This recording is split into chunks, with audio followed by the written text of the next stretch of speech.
This is Dialogue Conspiracy. Political research specialist Mae Brussell, whose conspiracy newsletter appears in the Realist magazine, has for 3 years shared with our listeners the fruits of her decades' research into political assassinations and the abuses of power in America. Her weekly commentary relates the news of the week to the evidence emerging about the conspiracy which allegedly maintains its power by force over America's electoral and executive processes. And now, here's Mae. Good afternoon. Dialogue Conspiracy, July the 1st, 1974. Nice Monday afternoon in Carmel Valley. Our local area is going to show a movie this week that I want to tell people to watch. Back east, you won't get the benefit of this. It's called The Borgia Stick, Friday afternoon at 1 o'clock. It's a marvelous movie. They've had reruns in case it plays back east or in Sacramento, wherever this show is listened to. If you get an opportunity, see the movie The Borgia Stick. It was made in 1967, and it's about the Central Intelligence Agency and the use of men and women who live in the suburbs who passed off as husband and wife, but who actually have no marital relationships, and they work for the company, which is the CIA.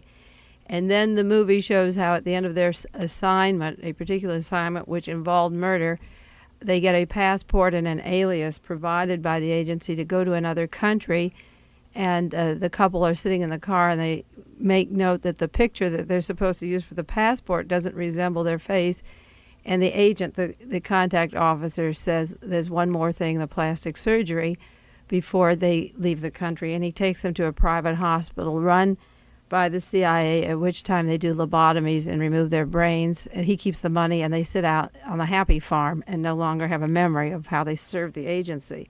There's so much mind control, psychosurgery, hypnotism, behavior modification taking place right now in the United States that it's an important movie to see. It was made in 1967. It's called The Borgia Stick, Borgiastick, The Borgia Stick. We have a lot of news this week. I see the House Internal Committee in Washington, D.C. has been told that the Symbionese Liberation Army is a Maoist group using Brazilian urban guerrilla manual as its Bible. The officer who testified in Washington, D.C. is from the San Francisco Police Intelligence, and he went to Richard Ichord, I-C-H-O-R-D, the conservative chairman of the House Internal Security Committee, and he gave them a story similar to the McCarthy years, that this book written by a Brazilian, a guerrilla fighter named Carlos Marighella, was the inspiration for the Symbionese Liberation Army. He said that it's the blueprint for terrorism called the Urban Guerrilla Mini Manual, and he said that a group of Washington-based psychiatrists and psychologists should specialize in terrorist thinking, and that criminologists and penologists and the news media should catch on to the terrorist activity that's being conducted.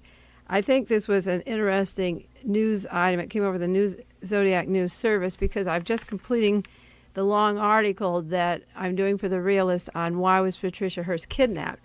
The article is actually a book. I already have 190 pages, and my problem was reduce it to about 120 pages for an article and not a book.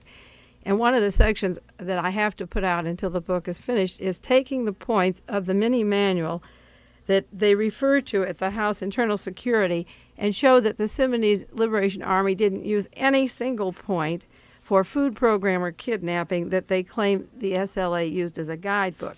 I've done a lot of investigative research on why this police intelligence agent would show up in Washington, D.C. with a Red Scare. William Harris, the agent from the Indiana State Police, rented an apartment in Oakland on 15th Street, which was an SLA safe house run by the CIA. And inside that apartment, it had no use at all. Dr. Marcus Foster had been murdered earlier in November, and Harris rented this apartment on 15th Street, just a block from the Oakland Police Department. And in there, he planted evidence which is identical to Oswald's diary, or Sirhan's diary, Arthur Bremer's diary. This is false. The book is a real book. But what they did, they wanted to show the links of Jonathan Jackson, who had read the book, to the SLA, which is a creation of our intelligence agents. So in this apartment, they left a lot of planted evidence to show the influence of Maoists and Brazilians on our American terrorists. The apartment was rented December the 15th. It was found by police. It was 2 weeks after the Patty Hearst kidnapping in February. This book was there, and right away, the Attorney General of the United States, William Saxby, goes into Washington and gives speeches. They did it by the book. The kidnapping was by the book. The food plan was by the book. The book was located there for the politicians to use as a Red Scare tactic to begin another wave of terrorism in the United States, similar to the ones we got over in the 50s and 60s. They didn't tell you what the intelligence agency doesn't say. Officer J. Ragavoy from the San Francisco Police Intelligence, he doesn't tell you that William Harris had a U.S. Army ID identification that he used up to the present time until it fell out at the house on 54th Street in Los Angeles that burned down. He isn't telling you that William Harris belonged to the Indiana State Police and was a part of the narcotics division and a narcotics informer for the Indiana State Police before he moved to California. They're not telling you that inside that house was also a U.S. Army military manual and that the U.S. Army Central Intelligence Agency could direct the SLA as easily as a dead Brazilian radical who died a few years ago. And they plant one book, but they don't tell you about the other evidence. The book was planted. It will be used. So they don't tell you also that William Harris had a passport to Spain the same time E. Howard Hunt was there, or the USSR, that Colston Westbrook of the CIA with the Watergate was traveling at Russia, that Willie Wolf of the SLA was also in Europe for 9 months. The Red Scare can be broken this time if people get on it faster and are more intelligent and realize that the evidence doesn't line up with the cover story of the propaganda. So what I suggest to people listening to this show that you do, and don't take it lightly, get yourselves involved now for a change and get interested in your own lives. Write to the House Internal Security Committee, to Richard Ichord, I-C-H-O-R-D, and tell him that you have reason to believe that the Symbionese Liberation Army is a CIA front and that various writers, you can use my name, are doing research on it. It lines up to be a military conspiracy involving the Department of Corrections and the police, the San Francisco police, and that they should stop playing these games with us in this square, this book thing of showing books and telling you that's how it happened. He says the police intelligence officer says it was a blueprint for terrorism. The terrorism that's taking place in this country does have a blueprint, but it comes out of the National Security Council, and I think we should get tired of listening to their garbage. This week, yesterday, Martin Luther King's mother was killed. You can almost tell these accidental murders from a conspiracy or a planted assassin by the way the media comes on. You know, they don't waste a minute. They have all the answers. The murder is solved before the body is carried out of the church. So Mrs. King, this is Martin Luther King, 70 years old, was playing an organ in a church. Yesterday, a man by the name of Marcus Wayne Chenault of Dayton, Ohio, came into the church. He traveled to Atlanta, Georgia. He walks up to a person and says, "Which person is Mrs. King?" He's carrying a satchel with him, which had some pistols in it. Somebody shows him where Mrs. King is, and it's very obvious. She's conspicuous. She's the only organ player there. She's sitting there playing an organ. He shoots her, and they jump on him, and he says, "Don't hit me, please, don't hit me. They did it to me during the war." And the gentleman is taken away. He's nicely dressed. He's well-mannered. He has a brown briefcase with 2 pistols. And, of course, the Associated Press and the United Press say that this is the quotation, "There's no evidence that Chenault was engaged in any sort of conspiracy on behalf of anyone but himself." And then, you know, Atlanta, Georgia is having a racial problem down there where the mayor is trying to remove the chief of police. He murdered a black man last week, and there's been a lot of rioting and demonstrations because of that.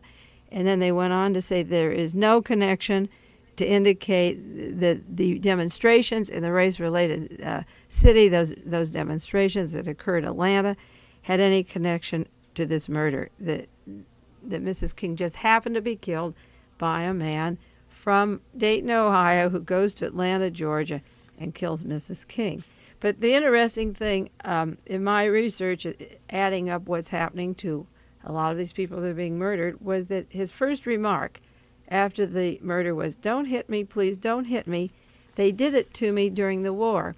I meant to bring in for you the name of the author. I'll bring it next week. A book called The Smith Conspiracy, which is the story of a Vietnam veteran who is about ready to come home to the United States and is hypnotized and programmed to kill a black leader in the United States when he gets out of the service.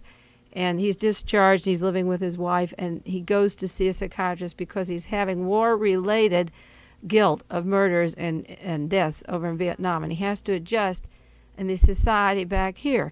And what they did was to show him movies of people having demonstrations and carrying on in the streets, the anti-war people, and they worked him up into a hypnotic stage where he was ready to kill black leaders when he came home to continue what he was doing. They told the person in this book, while you were off at war fighting and your buddies were killed, at home they were making a fuss and not becoming communists and not appreciating their country. And they programmed the man to become a murderer at home. And I know that there are a lot of Vietnam veterans in hospitals that can be used in this way. And I also know we're going into a very strong anti-Semitic, anti-black period here with a heavy emphasis on Christianity. And I have a selection, a file that I started of violence against the church that, as it adds up, will be used for propaganda later. And the remark he was ordered by his God, to do this murder, what he said was that something told him, the God gave him the orders to do this murder, to kill Mrs. King. And during prayer, that he had a direction from somewhere. And it reminded me of Herbert Mullen, one of our three famous Santa Cruz murderers. There was John Fraser and Herbert Mullen and Edmund Kemper, and I've done a lot of research into those.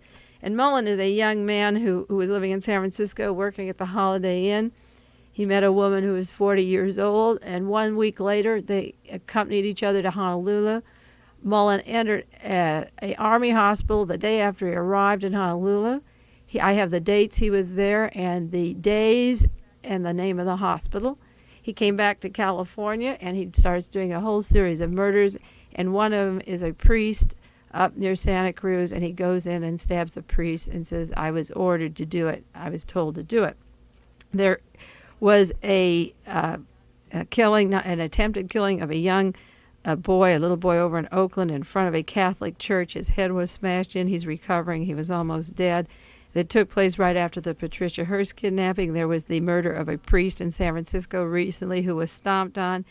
There was the attack of a priest up at San Quentin prison by a man named Zatko, who has been pleading with Judge McBride to get out of San Quentin. He was placed there to kill Sirhan, and he didn't want to do it. So they had this altercation, which I don't believe for a moment, but it took some symbolically in front of the chapel. And the chaplain allegedly was going to be killed by Zacco in San Quentin. The police chief up at Union City was attacked in the church, praying in the church. There's a whole series of attacks in front of, particularly the Catholic Church, and this has a lot to do with the links of the OSS, the Pope Montini, who's there now, and another conspiratorial angle that I've worked on also for many years. So when this fellow comes from Ohio, well-dressed, he's enrolled in the college in Dayton, and he just comes in with his satchel, and he walks up and kills the mother of Martin Luther King. It's very hard to believe that this pattern that's running all around the country doesn't have some meaning. I see the meaning, and I dislike the news media for always passing these things off as no conspiracies. When you add them up, you can figure it out for yourself, and you can bypass the media and begin to put your own head together and figure out what's happening. There are a few articles about the SLA this week. I won't bear on it. Probably, not that they're not newsworthy, but I'm just saturated with them, working on it 16 hours a day. One is about their purchase of weapons in the Oakland area.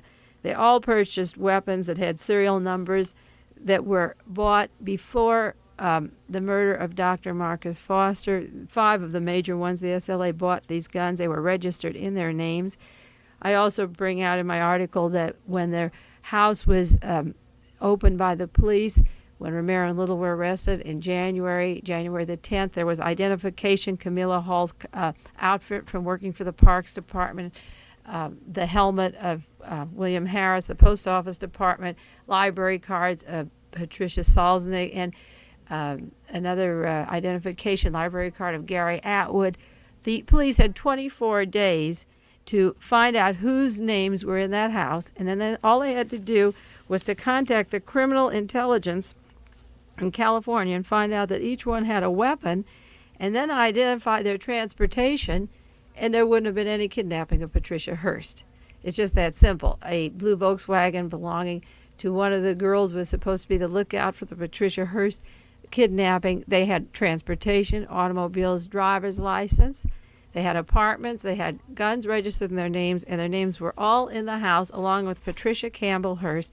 The day that she was kidnapped was 24 days from the time that the California intelligence could have found any one of those people, abandoned car of Willie Wolf or any of them, and let it go. That's why I resent this red herring thing that's going on in Washington before the House Internal Committee, because there's so much evidence of a flagrant conspiracy at every level in this state, and they're trying to blame the Maoist Bible, a book from Brazil, as causing all this that's coming down in our state and around the country.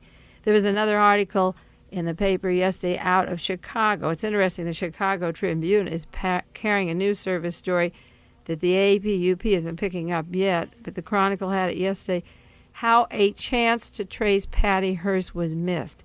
The FBI had the bank accounts of Camilla Hall and Nancy Ling Perry on February 25th. Patricia Hearst was kidnapped February the 4th.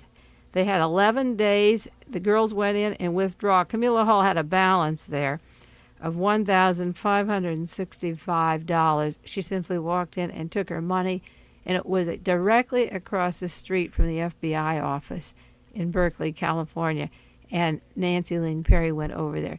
Their names, Nancy Ling had already sent over a couple of communiques and was wanted for the murder of Dr. Marcus Foster, and everyone knew her identity. Patricia Hearst was kidnapped. The names of the girls were in the house at Sutherland Court as of January the 10th.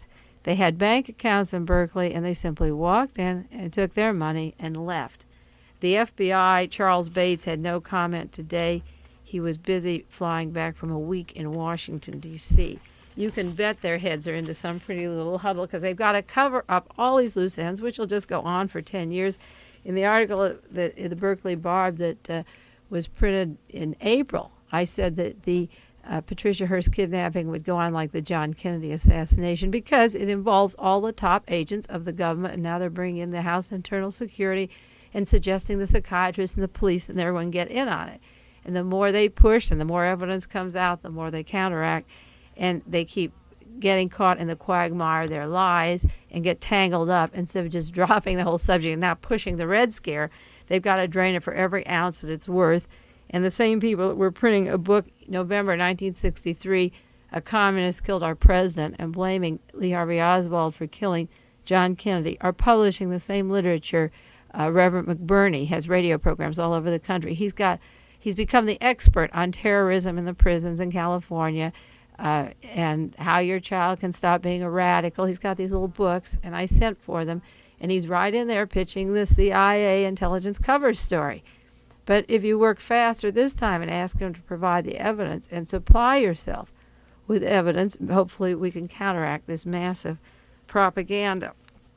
I did want to spend one day on a special report that was in Tatler magazine, but it's silly for me to spend the airtime on that because if your interest is there, you can send 50 cents. I'll give you the address. It's a 10-page report, and it's 50 cents, and you can order it yourself and spend that time reading it. If your interest isn't there, this fleeting moment won't matter anyway. And if you have 50 cents, you write to 2717 North Pulaski Road, Pulaski Road, Chicago, Illinois, 60639. The National Tatler. They have a whole issue titled Sirhan Didn't Kill Robert Kennedy.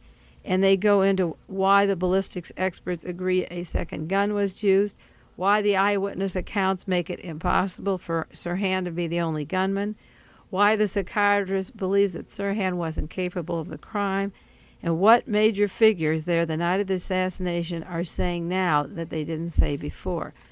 So write to National Tatler and send 50 cents and order the RFK special issue. I think these magazines should be supported for their investigative work because the major wire services won't carry this information, and the people that have the courage to surface now and give you documentation and more information of where you can get facts, they not only they should be supported, but you can build up a library of evidence to see just how many conspiracies are taking place, not at a theory level, but on the ballistics, fingerprints, witness identification of credible witnesses that were there that were never called at the time that the court cases took place.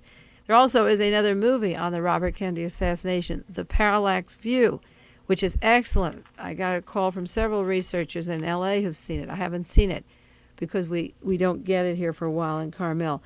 The Parallax View is supposed to be a marvelous movie of the Robert Kennedy assassination.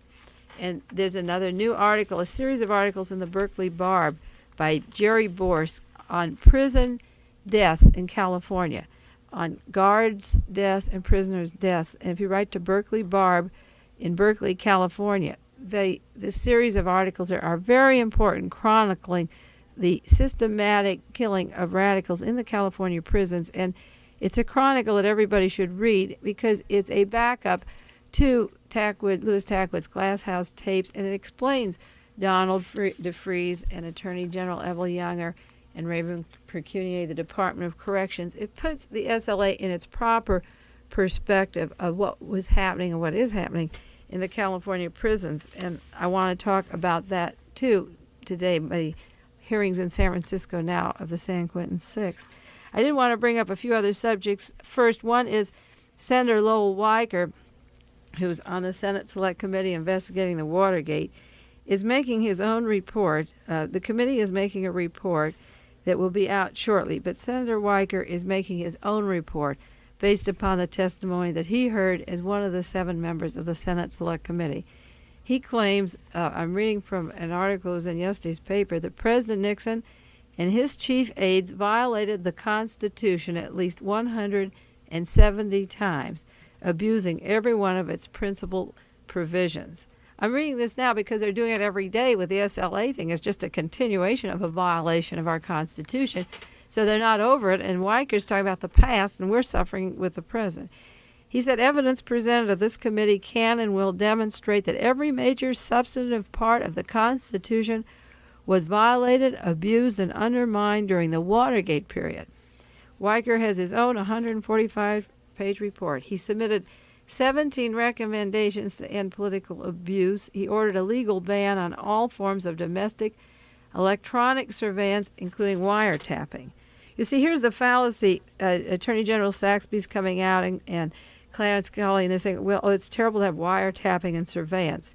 We can't have that. Well, the SLA didn't involve wiretapping or surveillance. It involved behavior modification. It involved kidnapping, murder. You know, you don't have to do any wiretapping. You can still commit every crime in the book and break the Constitution 170 times without doing wiretapping. You can forge documents. You can plant evidence. You can selectively present evidence. You can use witnesses that are agents of the CIA and disguise them under cover fronts. You see, by the Watergate Committee not going into the dirty tricks, Lasowitz is not being indicted, Tony Lasowitz, John Caulfield. The operation of the dirty tricks is completely covered up, and that's why the dirty tricks keep coming on, and that's why they wouldn't open them up. They don't need wiretapping or domestic electronic surveillance. They don't need any of that to overthrow the government, and this is why the report is so ridiculous. We know that the Constitution has been violated, and Weicker's complaining. He said he doesn't want us to let America be thrown down the drain, that we should have new measures to protect our country. He said Article 2 of the Constitution sets out the duties and powers of the president, and it was violated from the beginning to the end by Watergate. Our constitutional rights have been violated for a long time. It has nothing to do with Watergate. It's systematically being eroded all the time. Well, today's July the 1st. It's kind of an anniversary of sorts in Washington, D.C. I noticed that the president still has phlebitis. It's time for his annual disease. He's got a blood clot the riding in the airplane. He's riding in automobiles and airplanes. And the newspaper said today that this may worsen his blood clot condition. The president has his leg up and he's nursing his little blood clot. But I pulled out my article that I read on the air a few months ago. It was in the March 3rd issue of the New York Times. It read like this. I'll only read you a part of it. It said 8 members of a special psychological warfare unit at Fort Devens, including 4 electronic specialists and 2 linguists, were transferred last July, that's July the 1st, from Massachusetts to the Army Security Agency stationed inside the White House. They arrived July the 1st, more than 2 weeks before Alexander Butterfield's startling testimony about the White House tapes that were disclosed. The soldiers were stationed in the executive office building, and their purpose was to go around with Mr. Nixon, and their only task was to oversee the recording of Mr. Nixon's remarks at news conferences and other official functions. Well, this little team from Behavior Modification moved in July 1st. You remember Nixon got his summer pneumonia in July and went to the hospital 2 weeks later, or a week and a half later, after the Behavior Modification team came in. And then when he heard about the tapes, he jumped out of the hospital. I don't want to get the giggles like I did last week, but it's really funny. They use the same old script every year. You know, he jumped out of the hospital, and they told him to go swimming at Camp David, which was funny instruction for a guy who has pneumonia. So this is our annual July 1st illness. They're going to take him over, and he's got his blood clot, which we're told today may worsen. So if you know the Behavior Modification moved in July the 1st last year and his leg is worsening today, July the 1st, you know it's Nixon's annual time to get his little treatment or brush up by the intelligence agencies. And that's what they'll do to Richard Nixon. If you don't believe it, read your paper this week. There was some more about Charles Colson. We talked at him at great length last week. Charles Colson, he's turning to God, and he's giving a little bit more insight about what's going on to Washington. He made a few remarks in the paper that I didn't read last week. One, he said Colson thought the Howard Hughes organizations were the largest private contractors employed by the CIA, and that Hughes gave $100,000 to Charles Beebe Rebozo, and that the CIA was in a position to blackmail the president. It's interesting with all those years in the White House that Charles Colson's figuring out something we've been saying on KLRB for 3 years, that Howard Hughes owns the president, and that Howard Hughes is Mr. CIA. Colson's telling you that, and I back up what he's saying. That's true. He said, you want to know what I really think? Colson alleged this week. He said, I think that Hughes paid Beebe that dough. I think that Beebe used $100,000 for himself and for the president and his family and the girls. And my worst supposition is that the president thinks if he really blows this thing, that Hughes can blow the whistle on him. Who knows if that's the only $100,000? Now, Colson knows that's not the only $100,000 from Howard Hughes. Beebe Rebozo bought Julie Eisenhower a house for $125,000 a few blocks from the White House. So you know that he's getting more than that. That's pocket money that he's getting. And you know that Hughes offered $1 million to own the White House and own the president. I mean, it's all coming out. The money's spilling out of the drawers of Haldeman and Ehrlichman and these satchels they're traveling around with, But at least he's saying that Hughes, the CIA and the Hughes are one, and they own the president. Then Charles Colson went on with another interesting remark. He said he thinks Mr. Hunt was a CIA agent at the time Mrs. Hunt was murdered. Well, we can agree with him on that. Then he said this is Democratic National Chairman Lawrence O'Brien, knew about Hughes' connection with the CIA, that the president was actually a captive of the CIA. This is what I said this last week. But then he went on to clarify. He said, a president who is weak and under attack, he's scared as hell to alienate the military and foreign policy establishment. And quote of Colson, well, he not only is scared as hell, but Fort Devens psychological behavior modification makes darn sure he's not alienating the military and the foreign policy establishment. That's what they're there for, to treat His Highness. Another article in the paper this week, John Mitchell's tied to Howard Hughes and Mr. Danner, Richard Danner. They call in John Mitchell and they say Howard Hughes wants to buy a hotel in the dunes and it would break up the antitrust. He owns practically all of Las Vegas. So John Mitchell, the Attorney General, doesn't bring it up. to the committee in Washington, D.C., who's looking into the antitrust. He just returns to them and says it's all cleared, you can go ahead. Then takes a train to Miami, where Mr. Danner is at the same time in 1970, and Senate was told by Mr. McLaren, who's in charge of the antitrust division, the subject never came up. The John Mitchell, the Attorney General, goes around filling his pockets, and Hughes puts the money in, and Hughes can do anything he wants in Las Vegas, and that's how the president is bought. Okay, we'll go on to Bernard Barker and Martinez in the New York Times today. They say they're penniless and they're hurting. There's a funny twist. This is another funny twist. Barker's so broke, he says, we don't have enough money to pay for our meals. This is Bernard Barker, the Watergate, who was doing the bag job at the office of Dr. Fielding, for the CIA in Beverly Hills for the Ellsberg thing and breaking in the Democratic headquarters. He says, our wives are working here and we can't find any jobs. We'll have to find jobs as night watchmen to keep going. Now that has to be pretty funny. The man, Frank Mills, who was a night watchman at the Watergate Hotel, can't find a job in the United States because he turned in people that are robbing the office. But the two men that were robbing the office, who were downstairs having their lobster dinner and then put on their rubber gloves and went upstairs and robbed the office, they can get employment as night watchmen. There has to be something crazy going on in this country when the robbers can work as night watchmen and the night watchmen get fired.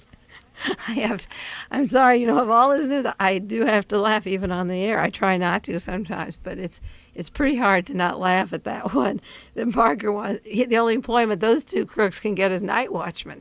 And poor Frank Mills can't find anything. He has to sell a little booklet for $2, a 10-page booklet on how he did his job at the Watergate Hotel in order to support himself. What adds insult to injury, said Mr. Martinez. Now, this is the guy who did 300 bag jobs or jobs for the CIA up to the Watergate. He got in his 2 cents worth, and he said what adds insult to injury is the fact that Howard H. Hunt, who recruited us for the Los Angeles job, has been granted immunity, and we're going to get additional jail terms. Well, I hope that the people that listen to this show, whether they work at Fort Ord, the Navy, or the Presidio, or whether they're inmates in prisons, or they're out on the street and they're offered a job to do for the man or the company or the unknown, I hope they don't ever take a job, because this is what happens. In addition to it being morally wrong, the person who hires you, who approaches you, who offers you immunity, they offer parole, they offer lighter sentences, they offer money. And in the long run, all you do is get jail or death, and they go on to their next assignment. There is a cutoff in these positions, and the guy who hires you doesn't get burned very badly. He gets his reward. If you don't believe it, read about E. Howard Hunt. He's the first witness at the Watergate of Ehrlichman's trial. And that guy has the nerve to stand up on the stand to say he's saving the president. He gets on the stand and said, I ordered the whole thing. And he can talk because he's immune. I mean, that takes more nerve than I've ever heard. He's immune, so he takes the blame, and then the others can say, well, we're off because he said he did it. And that's the way the operation goes. So Martinez and Barker are crying, but if they keep quiet like Liddy and write a book, they'll make $500,000 in a year anyway, so that'll be their payoff if they just sit around a little. I noticed in the paper this week that Gerald Ford is going to have a new home. You know where the vice president's moving, in case you didn't read it? Would you believe he's moving to the Navy grounds, where the chief of the Navy, the grounds of the U.S. Navy Observation on Massachusetts Avenue, the Admiral's House. This is the traditional house of Navy, and it confirms all that I've said 2 years ago when I started writing in my shows. The chain of command of the really heavy oppression, the fascism, the SLA you have now, the importation of Nazis after World War II, all Navy intelligence. Read the book Project Paperclip that I've told many of you to read by Clarence Lasby and Richard Nixon from Navy Intelligence. Gerald Ford is a selected agent. He was on the Warren Commission. He was in the most massive cover-up this history's ever known. We've had a presidency. We now have a monarchy, whether you like it or not, because they can control with provocateurs of violence and terror to come down anytime they want. We now have the vice president moving in to the Admiral's house at the Chief of Naval Operations Headquarters. After years of debate, this is the Washington Post, the Admiral's house on the grounds of the U.S. Observatory will be the home of the Vice President of the United States. I think they'll move the White House out to the Navy Chief of Navy Operations and make it complete. They'll close it down and say the roof's on fire and we'll have a captive president. You won't have to bring them from Fort Devens. They're living right on the compound.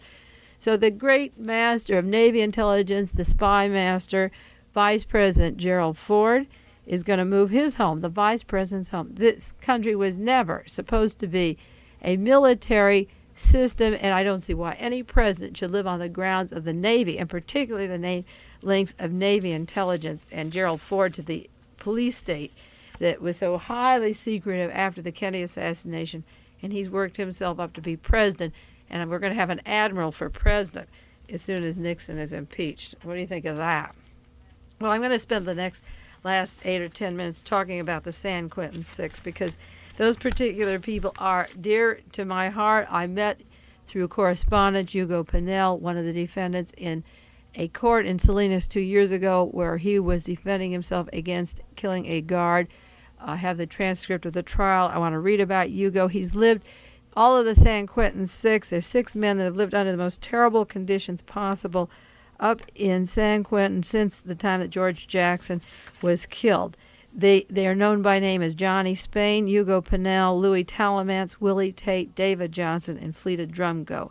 They've been in an isolated room in solitary confinement since August 21st, 1971. They've been beat up, stabbed with fountain pens, maced. The testimony is going on now. They've been maced, ridiculed, tortured, dropped while they were chained, stomped at, shot at, knives held to their throat. It's been a miracle that they've stayed alive since 71.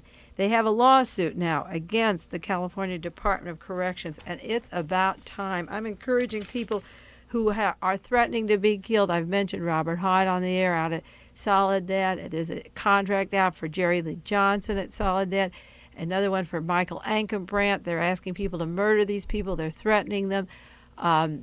If they don't get part of the criminal conspiracies inside the prison system, there's a reign of death. And these 6 men were selected to be victims after George Jackson was murdered because of their particular persistence, their brilliance, their determination, the qualities they had of leadership. They didn't want any more George Jacksons or Eldridge Cleavers or Martin Luther Kings around or Malcolm X or Medgar Evers. So they selected these 6 to be fall guys, and they've stuck them away from the prison population so that they can't radicalize or educate the inmates on other places, and they've kept them like animals. And the testimony is going on, and those of you who can get to San Francisco, go up. The courtroom is open. They need your support. The trial is going on every day now. 6 inmates are suing the California Department of Corrections, and this is a whole new twist. There was an article in the Berkeley Barb this week that says we're finally getting a view of the California prison system because as the story unfolds, you're beginning to learn about how the men were beaten and maced and tortured. The problem is that you didn't need this trial to learn about that. It's all there if you want to see it. It's in the papers. It's in the courts.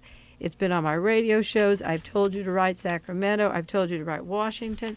I've gotten friends to write to the inmates. It's all there. We didn't need this trial. The trial is important, but you don't need the trial to know what the California Department of Corrections is doing. If I can sit in Carmel Valley, isolated in a little home, and know all of this that's happening, as they're saying it in the courts now, you could figure it out too. And one of the ways you educate yourself, go to the federal building, 450 Golden Gate Avenue in San Francisco, all of those that can. 450 Golden Gate Avenue. Hugo Pinell has testified already. Fleta Drumgo has testified. There's still some more days going on, and you can order the transcripts of the trial. I'm going to put them in a book and in articles and find out about food that has feces in it, food that has glass, how they hold their food up on a tray up to the ceiling so the rats won't get it. They put cotton and socks in their ears because they're freezing. And Hugo Pinell tells about the mace that was put on him last December, and then they put him in a solitary strip cell which has a hole in it to go to the toilet. No sink, no bed, no blankets, and you lie on cement, and he had burning mace on his skin for 10 or 12 days. They call them racial names. Hugo Pinell once testified how they pulled out teeth out here at Soledad with pliers and said, let the dog suffer, and they wouldn't give him anesthetic and beat him up, and then on the way back to the cell while he was bleeding, they broke another tooth. That's in transcripts of trials out here in Salinas if you want to see it. Larry Spain says he's lost his teeth of inadequate dental care. And one of the men, Fleta Drumgo, they're in court for the first time in 3 years without chains and manacles and suits. And when he went to a doctor for an examination, he didn't know what to do. He asked the doctor, to wait a minute, to hold back. He hadn't been with a human being without being chained like a slave, these heavy chains to him. In 3 years, they're chained and shackled. They've been in courts divided by bulletproof glass, where they're not violent. They give the jury the image of being violent. I saw Hugo Pinell pass out, and nobody comes to his aid. Out here in Salinas, they pulled guns on us. They turned out the lights in the court when he was testifying on his own behalf. They pulled out the hair of a witness by the handful, and he had a chain around his throat that the judge wouldn't remove so that he could speak for Hugo. They've gone through hell for 3 years. They have a private lawsuit against the guards for their individual body damage. But this isn't just a California problem. It's unique in California because the police state is nurtured here. This is the state that was going to have martial law. This is the state that sends you back east, Jane Walter Thompson. It is the state of aerospace industries, warfare manufacturing. And we've given you the White House staff, Mr. Segretti, Dwight Chapin, Callback. The whole group are from California. The Watergate group that are heavy into the espionage. The group came from USC. J. Walter Thompson fills the White House with them, the advertising agency. John Ehrlichman went to school down there at UCLA, Haldeman, the whole team. We have the Minutemen being funded by the White House. The Nazi Party is the front for the White House. And we had the assassination of Robert Kennedy here. It's a state of multiple horrors, multiple assassinations, all linked to the federal government, to the White House Houston plan. And for 2 years, I've done extensive research into the San Quentin Six and how it links to the national conspiracy. You have the same thing down in Boston. You have a lot of psychosurgery from the federal government. You have the LEAA working overtime there. You have a strong link of Howard Hughes money. He was in a hospital in Boston for a while before he moved out to Las Vegas. There's a triangle of Boston to California, to Washington, to Florida, to Houston, Texas. If I were to name the culprits of violence, I would say it comes from Washington, D.C., around Boston to Florida, Houston, and California. So go to the federal building, 450 Golden Gate Avenue in San Francisco, and listen to these men and see these men. They're positively beautiful and very important to become familiar with them. In Washington, D.C., this week, it will end on a happy note. The House gave a compromise bill. It passed 311 to 10, and then the Senate passed 72 to 14 to investigate psychosurgery, biomedical and behavioral research in the prisons on mental patients and children, prisoners, mental patients, and children. And they've called a halt.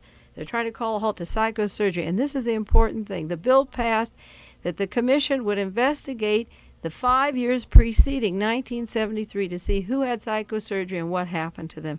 This was an important bill, and it passed by a large number. So there are people out there, in spite of all the bad news I gave you for 44 minutes. Let me tell you 1 minute of news. When the House passes 311 to a 10, and the Senate 72 to 14 to outlaw research and experiment on human fetus, on behavioral research on prisoners, children, and mentally sick, we can be very happy that it's going in that direction. If you see that they're breaking the law, write to KLRB, write to your lawyer, tell them to let me know, and we'll see who these guys are that are breaking the law and sneaking it in anyway. Well, our time is up. Stay well, and I'll see you next week, and be happy. This has been Dialogue Conspiracy with political research specialist Mae Brussell, who for over 10 years has been researching the facts behind the political assassinations in this country so that the truth may be revealed. Dialogue Conspiracy originates with KLRB-FM in Carmel, California.